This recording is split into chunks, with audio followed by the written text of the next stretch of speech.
जय Hind and welcome to total beings. Nationalism in India का अगला topic civil disobedience movement. Civil disobedience movement, CDM आज अपन शुरू कर रहे हैं। सीडीएम से पहले एक बार फटाफट से देख लेते हैं कि इससे पिछले वाले सेशन में अपन ने क्या पढ़ा है। देखो, 4 फरवरी 1922 चौरी चौरा इंसिडेंस हुआ और इस चौरी चौरा इंसिडेंस के बाद एनसीएम को विड्रॉ कर लिया गया। 1 जनवरी 1923 को एक नई पॉलिटिकल पार्टी फॉर्म हुई, स्वराज पार्टी, और इस स्वराज पार्टी को फॉर्म किया सीआर दास और मोतीलाल नेहरू ने। इस पॉलिटिकल पार्टी ने काउंसिल इलेक्शंस को कंटेस्ट भी किया। उसके बाद अपन ने देखा था कि 1927 में टोरी गवर्नमेंट ने इंडिया के लिए कमीशन अपॉइंट किया जिसे बोला जाता है इंडियन स्टैट्यूटरी कमीशन। और ये Indian statutory commission sir John Simon की लीडरशिप में अपॉइंट किया गया, इसलिए इसको पॉपुलरली बुलाते हैं साइमन कमीशन। और साइमन कमीशन का काम था to review the working of constitutional system in India, to review the working of constitutional system in India. इस साइमन कमीशन का इंडियंस ने विरोध किया। उसका बड़ा सिंपल रीजन था कि इसमें कोई भी मेंबर इंडियन नहीं था। साइमन कमीशन इंडिया आया 1928 में और इसके अगेंस्ट में प्रोटेस्ट हुए और एक बड़ा फेमस स्लोगन दिया गया, गो बैक साइमन। और इसी साइमन कमीशन की प्रोटेस्ट के दौरान एक लाठी चार्ज में लाला लाजपत राय को लाठी लगी और लाला लाजपत राय एक्सपायर हो गए। वायलेंस हुआ और उस वायलेंस को थोड़ा पैसिफाई करने के लिए, ठंडा करने के लिए अक्टूबर 1929 में लॉर्ड इरविन ने इंडियंस के सामने 2 प्रपोजल्स रखे। एक तो लॉर्ड इरविन ने बोला कि dominion status in near future, और दूसरा राउंड टेबल कॉन्फ्रेंस को अटेंड करने का इनविटेशन दिया। लेकिन डोमिनियन स्टेटस की डिमांड को कांग्रेस ने खारिज कर दिया और कांग्रेस का एक बड़ा फेमस सेशन हुआ, लाहौर सेशन। लाहौर सेशन हुआ कब? दिसंबर 1929 में, और इसके प्रेसिडेंट थे पंडित जवाहरलाल नेहरू। और लाहौर सेशन में एक बेहद इंपॉर्टेंट रेजोल्यूशन पास किया गया, पूर्ण स्वराज। क्या डिमांड रखी गई? कंप्लीट इंडिपेंडेंस की। इसके अलावा सीडीएम लॉन्च किया जाएगा, यह भी कहा गया, और कांग्रेस राउंड टेबल कॉन्फ्रेंस को बॉयकॉट करेगी, यह भी कहा गया। एक चीज और बोली गई कि 26 जनवरी 1930 को सेलिब्रेट किया जाएगा इंडिपेंडेंस डे। ये सब अपन ने पढ़ा था। एक और बात, क्योंकि अपन सीडीएम शुरू कर रहे हैं, एनसीएम नॉन कोऑपरेशन मूवमेंट और सीडीएम सिविल डिसोबीडियंस मूवमेंट में डिफरेंस क्या है? भाई दोनों ही मूवमेंट्स हैं, दोनों ही अंग्रेज सरकार के खिलाफ हैं। फर्क क्या है? बड़ा माइन्यूट सा डिफरेंस है और नाम से क्लियर है। Non cooperation movement, non cooperation, cooperate नहीं करना। इंडियंस अंग्रेज सरकार के साथ कोऑपरेट नहीं करेंगे, बट इसमें लॉज को भी नहीं तोड़ा जाएगा। लॉज से कोई छेड़खानी नहीं की जाएगी, सिर्फ कोऑपरेट नहीं करना। Civil disobedience movement, disobedience, disobey, laws को तोड़ा जाएगा, लॉज को डिसओबे किया जाएगा, और कोऑपरेट तो करेंगे ही नहीं। अपन आगे पढ़ेंगे कि सिविल डिसोबीडियंस मूवमेंट शुरू ही सॉल्ट लॉ टूटने के बाद हुआ है। माइन्यूट सा डिफरेंस, एनसीएम में लॉज से छेड़खानी नहीं की जाएगी, लॉज को नहीं तोड़ा जाएगा, सीडीएम में लॉज को तोड़ा जाएगा। सीडीएम से पहले एक चीज और, गांधी जी की अंडरस्टैंडिंग क्या थी मूवमेंट्स को लेके। देखो गांधी जी ये कहते थे कि कोई भी मूवमेंट इस तरह से चलता है कि लोगों की कोई समस्या होती है, लोग उस समस्या से परेशान होते हैं, फिर कोई लीडर होता है जो जाता है और कहता है कि भाई तुम्हें समस्या है, तुम्हें इसके खिलाफ लड़ना चाहिए। वो लीडर उन लोगों में जोश बढ़ता है और उस जोश के साथ एक मूवमेंट खड़ा होता है और ये मूवमेंट आगे बढ़ता है। फिर एक टाइम पीरियड ऐसा आता है कि ये मूवमेंट अपने पीक पे पहुंच जाता है, अपने टॉप पे पहुंच जाता है और टॉप पे पहुंचने के बाद ऑटोमेटिक एक ऐसा टाइम आएगा जब लोगों का जोश थोड़ा ठंडा होना शुरू हो जाएगा और लोग वापस से उसी न्यूट्रल स्टेट पे पहुंच जाएंगे जहां से शुरू किया है। उसके बाद एक ऐसा भी टाइम आएगा, अगर मूवमेंट बहुत लंबा खिंच गया तो, कि लोग नेगेटिव हो जाएंगे, लोग परेशान हो जाएंगे कि कोई आउटकम नहीं मिल रहा, बैठे हुए हैं रोडों पे, प्रोटेस्ट कर रहे हैं और ये जो मूवमेंट है अपने रॉक बॉटम को हिट कर जाएगा। फिर दोबारा से कोई लीडर आएगा और उनमें जोश जगाएगा, बोलेगा नहीं हमें हिम्मत नहीं हारनी है, हमें लड़ाई लड़नी है, तो लोगों में फिर से जोश आएगा और फिर धीरे धीरे ये मूवमेंट फिर से अपनी एक पीक पे पहुंच जाएगा और ये साइकिल ऐसे ही चलती रहेगी। ये गांधी की अंडरस्टैंडिंग थी किसी भी मूवमेंट को लेके। बट ये सिर्फ मूवमेंट तक लिमिटेड नहीं है, लाइफ है ये, जिंदगी में कोई भी चीज ऐसे ही चल रही है। तुमने वो हॉस्पिटल में देखा होगा, मरीज के पीछे एक मशीन लगी रहती है, जब तक उस मशीन में लाइंस ऐसे ऐसे हैं तब तक जिंदगी का संकेत है। जिस मोमेंट वो लाइन ऐसे हो गई, डेड। लाइफ का मतलब ही ये है कि उतार चढ़ाव आते रहेंगे। तुम देखो पढ़ाई में तुम्हें एक दिन जोश चढ़ता है कि आज से पढ़ाई शुरू, तुम लेते हो कॉपी पेन और 8 घंटे का टाइम टेबल बनाते हो कि आज 8 घंटे पढ़ूंगा। मुंह धोया, टेबल पे बैठ जाओगे, पढ़ना शुरू करोगे। 8 मिनट बाद तुम्हारा पीक आ जाता है। 8 मिनट बाद तुम्हें याद आता है कि सुनीता का मैसेज आया होगा, एक बार वो देख लेता हूं। और फिर पढ़ाई वढ़ाई साइड में, तुम मैसेजिंग में चालू। 2-3 घंटे निकल गए, तुम्हें सडनली याद आता अरे यार 8 घंटे का टाइम टेबल बनाया था, 8 मिनट भी नहीं पढ़ा हूं, 3 घंटे खराब कर दिए। और तुम डिप्रेस हो जाते हो कि यार मेरे से तो पढ़ाई होती ही नहीं, मुझे तो याद होता ही नहीं, कोशिश भी करता हूं, टाइम टेबल भी बनाता हूं, फिर भी नहीं हो रहा है। और इस डिप्रेस्ड वाली स्टेट में तुम अपने किसी टीचर को, किसी अपने दोस्त को मैसेज करोगे कि यार कुछ हो नहीं पा रहा, सर कुछ गाइड करो, बताओ कुछ। और फिर वो दोस्त, वो सर तुम्हें 2-4 लाइनों से मोटिवेट करेंगे कि नहीं बेटा हिम्मत नहीं हारते, लगे रहो। और फिर तुम में थोड़ा सा जोश फिर से आएगा। अच्छा, जोश अभी भी इतना ही आया कि तुम न्यूट्रल स्टेट पे पहुंचो, किताब अभी भी नहीं उठाई तुमने, फिर पीछे से एक मम्मी की चप्पल आएगी उड़ते हुए और उस चप्पल के साथ ही तुम किताब उठाओगे और पढ़ाई शुरू होगी तुम्हारी। 16 मिनट बाद फिर से पीक आ जाएगा और फिर से तुम्हें सुनीता याद आ जाएगी। यही चल रहा है तुम्हारी जिंदगी में। देख लो, गांधी जी की अंडरस्टैंडिंग मूवमेंट को लेके और पूरी जिंदगी को लेके यही है। तो जब लाहौर सेशन हो गया दिसंबर 1929 में, पूर्ण स्वराज का रेजोल्यूशन पास हो गया, तो लोगों में जोश था। पहली बार कंप्लीट इंडिपेंडेंस की बात हुई थी। तो गांधी जी को यह समझ आया कि यार इस जोश के माहौल में अच्छा होगा कि सीडीएम लॉन्च किया जाए। और गांधी जी ने 31 जनवरी 1930 को एक लेटर लिखा। Gandhi ji wrote a letter to Irwin, viceroy Irwin को एक लेटर लिखा और इस लेटर में गांधी जी ने 11 डिमांड्स लिखी, 11 डिमांड्स रखी। और इन 11 डिमांड्स में हर समुदाय की डिमांड को इंक्लूड कर लिया इन्होंने। बिजनेसमैन को कोई प्रॉब्लम थी उसको इंक्लूड कर लिया, पीजेंट्स को कोई प्रॉब्लम थी उसको इंक्लूड कर लिया।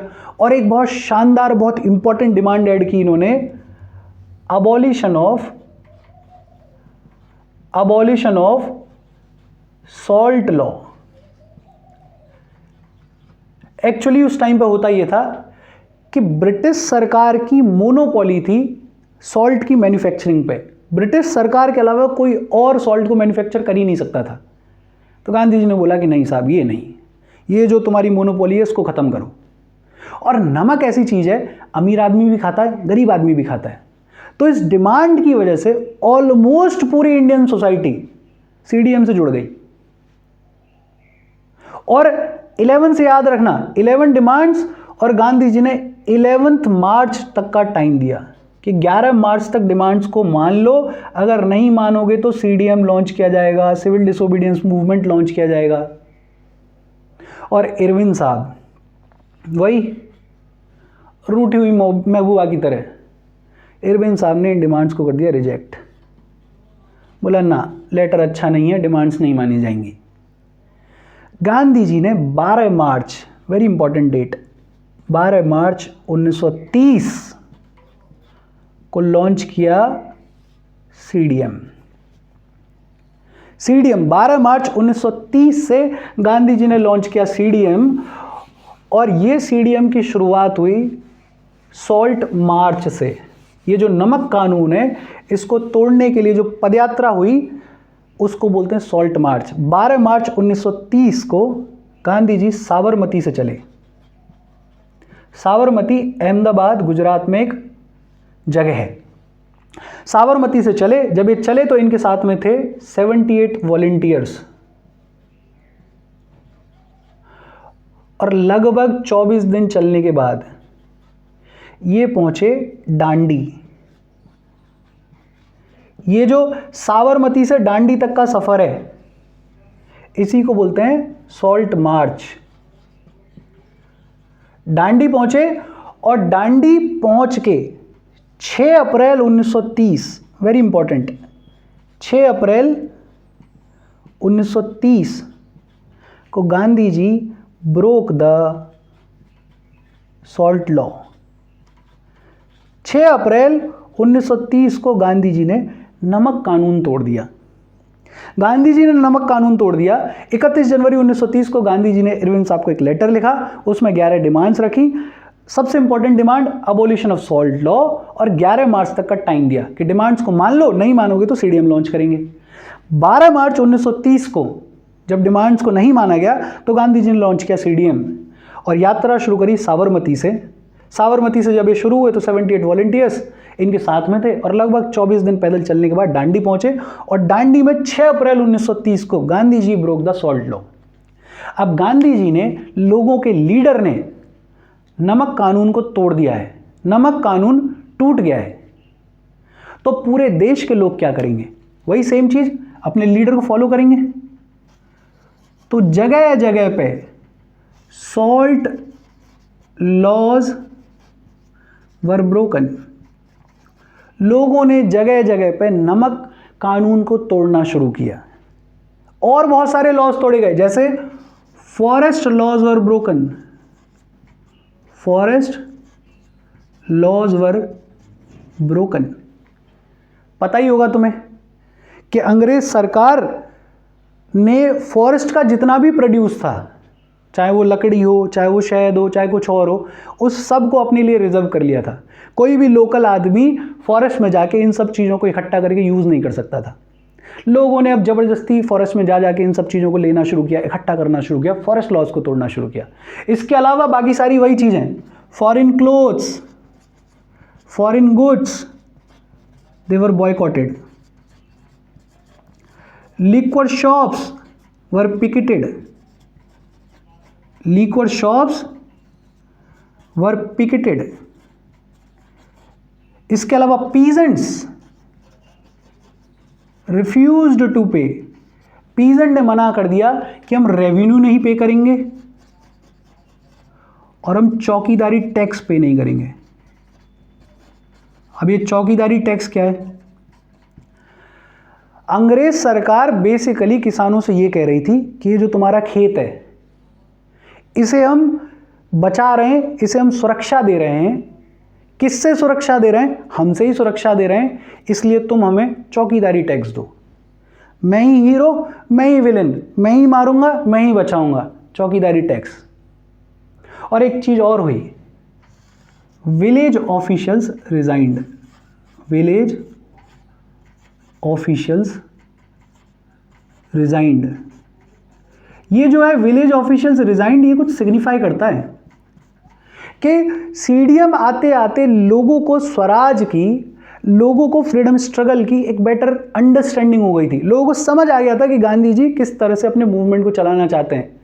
एनसीएम के टाइम पे इन्हीं विलेजेस में वायलेंस हुआ था, अब विलेज के ऑफिशियल्स रिजाइन कर रहे हैं। ये बेटर अंडरस्टैंडिंग को दिखाता है।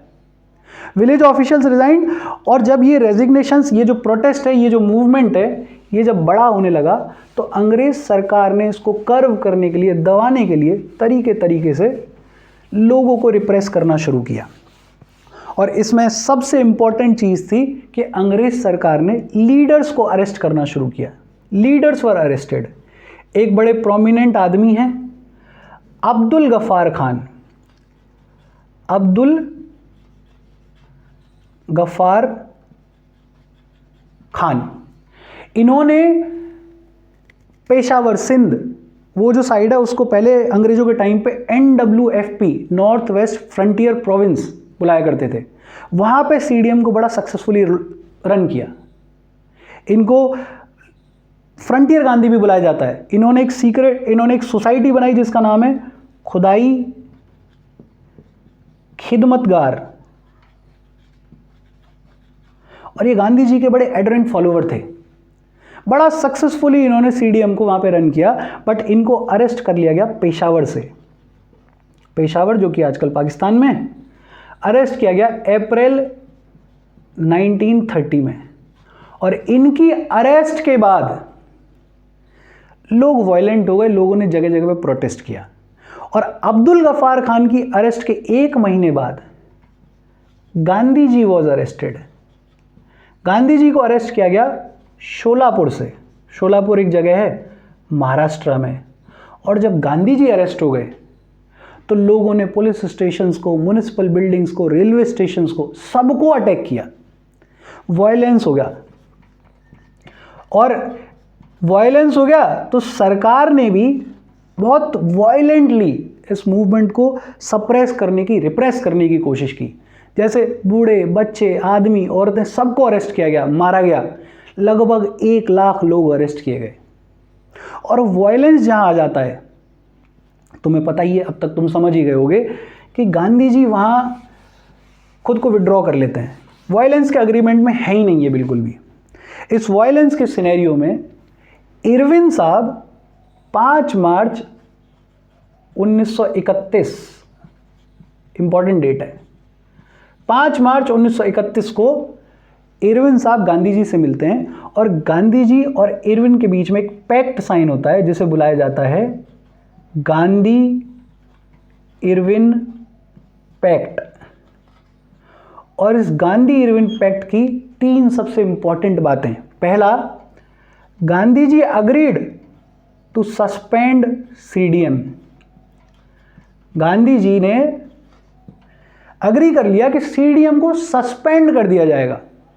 सस्पेंड किया जाएगा, विड्रॉ नहीं किया जाएगा। विड्रॉ मतलब पूरी तरह से खत्म, सस्पेंड मतलब टेम्परेरीली पॉज किया जाएगा। दूसरा, गांधी जी अग्रीड, गांधी जी तैयार हो गए, Gandhi ji agreed to attend the second round table conference. अब देखो, राउंड टेबल कॉन्फ्रेंस अपन ने जब पढ़ी थी तो अपन ने हल्का सा रेफरेंस दिया था कि पहली राउंड टेबल कॉन्फ्रेंस कब हुई, 1930 में, दूसरी 1931 में, और तीसरी 1932। और ये पैक्ट कब साइन हो रहा है, 5 मार्च 1931, 1931। पहली वाली तो कांग्रेस ने बॉयकॉट की थी। Gandhi ji agreed to attend the second round table conference. और तीसरी चीज इस पैक्ट में क्या बोली गई, इरविन, या ये कहें सरकार, agreed to release the non violent, ये ध्यान देना, non violent political prisoners. Irwin साहब या सरकार तैयार हो गई नॉन वायलेंट पॉलिटिकल प्रिजनर्स को रिलीज करने के लिए। और ये जो गांधी इरविन पैक्ट है ये है विवाद की जड़। बड़ा डिबेटेबल है ये जो भगत सिंह वाला डिबेट है कि गांधी जी भगत सिंह को बचा सकते थे, वो इस पैक्ट के रेफरेंस में की जाती है। जो लोग ये कहते हैं कि बचा सकते थे, वो ये कहते हैं कि अगर गांधी जी चाहते तो इस पैक्ट में बोल देते, लिखवा लेते कि भगत सिंह को भी छोड़ो तब ये पैक्ट साइन करूंगा, नहीं तो नहीं करूंगा। बट ये बड़ा डिबेटेबल है, अपने अपने ओपिनियंस हैं, अपनी अपनी अंडरस्टैंडिंग है। इसको अप्रोप्रिएटली पढ़ो, जब पढ़ लो तो फिर डिसाइड कर लेना कि बचा सकते थे या नहीं बचा सकते थे। इंडिविजुअल ओपिनियन है ये। अगर याद हो तो 23 मार्च 1931 1931 को भगत सिंह को फांसी दी गई है। कल की न्यूज़ है, चंडीगढ़ एयरपोर्ट को रीनेम किया जा रहा है शहीद भगत सिंह के नाम पे। ये गांधी इरविन पैक्ट की 3 चीजें कि CDM was suspended, Gandhi ji agreed to attend the second round table conference, और तीसरा Irwin agreed to release the non violent political prisoners. Phase 1 of CDM यहां पे खत्म हो गया। फेज 1 ऑफ सीडीएम खत्म हो गया और गांधी जी चले गए राउंड टेबल कॉन्फ्रेंस को अटेंड करने के लिए लंदन में सेकंड राउंड टेबल कॉन्फ्रेंस हुई। तीनों ही राउंड टेबल कॉन्फ्रेंस लंदन में हुई हैं। सेकंड हुई दिसंबर 1931 में। और इस सेकंड राउंड टेबल कॉन्फ्रेंस के दौरान जो भी गांधी जी की डिमांड्स थी वो नहीं मानी गई एंड नेगोशिएशंस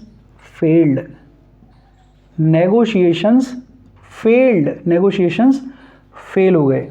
एक कहानी और है, गांधी जी लंदन गए तो राजा रानी ने इनको इनवाइट किया अपने महल। उनको भी था कि यार ये कौन आदमी है जिसने पूरी अंग्रेज सरकार हिलाई हुई है। मिलने के लिए बुलाया गया, इनको उम्मीद होगी कि आज तो कम से कम सूट वूट टाई वाई पहन के आएंगे। ये भाई साहब धोती में पहुंच गए। धोती में राजा रानी से मिलने के लिए जा रहे हैं। दरबान भागा गया कि भाई साहब किसे बुला लिया?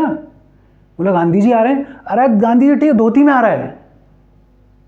और इस बात का मैग्नीट्यूड तुम्हें इस बात से समझ आएगा कि आज की डेट में चीफ मिनिस्टर के घर में तुम शॉर्ट्स में नहीं जा सकते हो। प्रोटोकॉल है ये कि शॉर्ट्स में अगर जाना है तो परमिशन लेनी पड़ेगी। यह आदमी 1931 उस टाइम पे दूसरे देश जो हम पे शासन कर रहा है उसके राजा रानी के घर में चला गया धोती में। उस टाइम के सलमान खान बेयर चेस्टेड, कितनी टावरिंग पर्सनैलिटी होगी कि राजा रानी मना नहीं कर पा रहे हैं। और मैं इसीलिए कहता हूं हिस्ट्री कहानियों का और मैसेजेस का सब्जेक्ट है। किसी भी पर्सनैलिटी से न मोहब्बत करो न नफरत करो, न्यूट्रल होके पढ़ो और सीखो। कोई भी पर्सनैलिटी तुम्हें 4 चीजें अच्छी सिखाएगी, 2 चीजें वो सिखा देगी जो तुम्हें जिंदगी में नहीं करनी चाहिए। ये चले गए। दिसंबर 1931 में सेकंड राउंड टेबल कॉन्फ्रेंस हुई, नेगोशिएशंस फेल्ड हो गए। बातचीत नहीं बनी, नेगोशिएशन फेल हो गए और गांधी जी वापस आए और गांधी जी ने डिसाइड किया कि सीडीएम का फेज 2 लॉन्च किया जाएगा। अच्छा, जब गांधी जी गए थे तब वाइसरॉय थे लॉर्ड इरविन और अब एक नया वाइसरॉय आया है लॉर्ड वेलिंगटन। और ये नाम बताने के पीछे का रीज़न, इसके नाम के पीछे ही डॉन है और इसने हरकतें भी ऐसी की हैं। जैसे ही तो फेज 2 लॉन्च किया गया, इसने बड़ा ब्रूचुअली रिप्रेस किया। प्रोटेस्टर्स को इसने ऐसा मारा कि दोबारा निकलने से पहले सोचने लगे लोग। जितने भी उस टाइम के प्रोमिनेंट पॉलिटिकल लीडर्स थे, चाहे अब्दुल गफ्फार खान हो, चाहे जवाहरलाल नेहरू, सबको अरेस्ट कर लिया गया। फेज 2 कंडीशन ये हुई, एक तो ये कि पहले सस्पेंड कर दिया था और लोगों को इतनी समझ थोड़ी थी कि सस्पेंड कर रहे हैं या ख़त्म कर रहे हैं, तो एनर्जी तो पूरी यहीं ख़त्म हो गई थी लोगों की। दूसरा ये आदमी आ गया, इसने ब्रूचुअली रिप्रेस किया। ये फेज 2 कभी ट्रू सेंस में पिकअप हो ही नहीं पाया और 1934 में सीडीएम लॉस्ट इट्स मोमेंटम। ये खुद ब खुद खत्म हो गया और 1934 में सीडीएम खत्म, विड्रॉन। सीडीएम का क्या इम्पैक्ट है और क्या लिमिटेशंस हैं वो अगले सेशन में पढ़ेंगे। यहाँ तक और इसमें कोई डाउट है प्लीज़ कमेंट। बाकी बस अपना ध्यान रखो, माता पिता का ध्यान रखो। Thank you very much.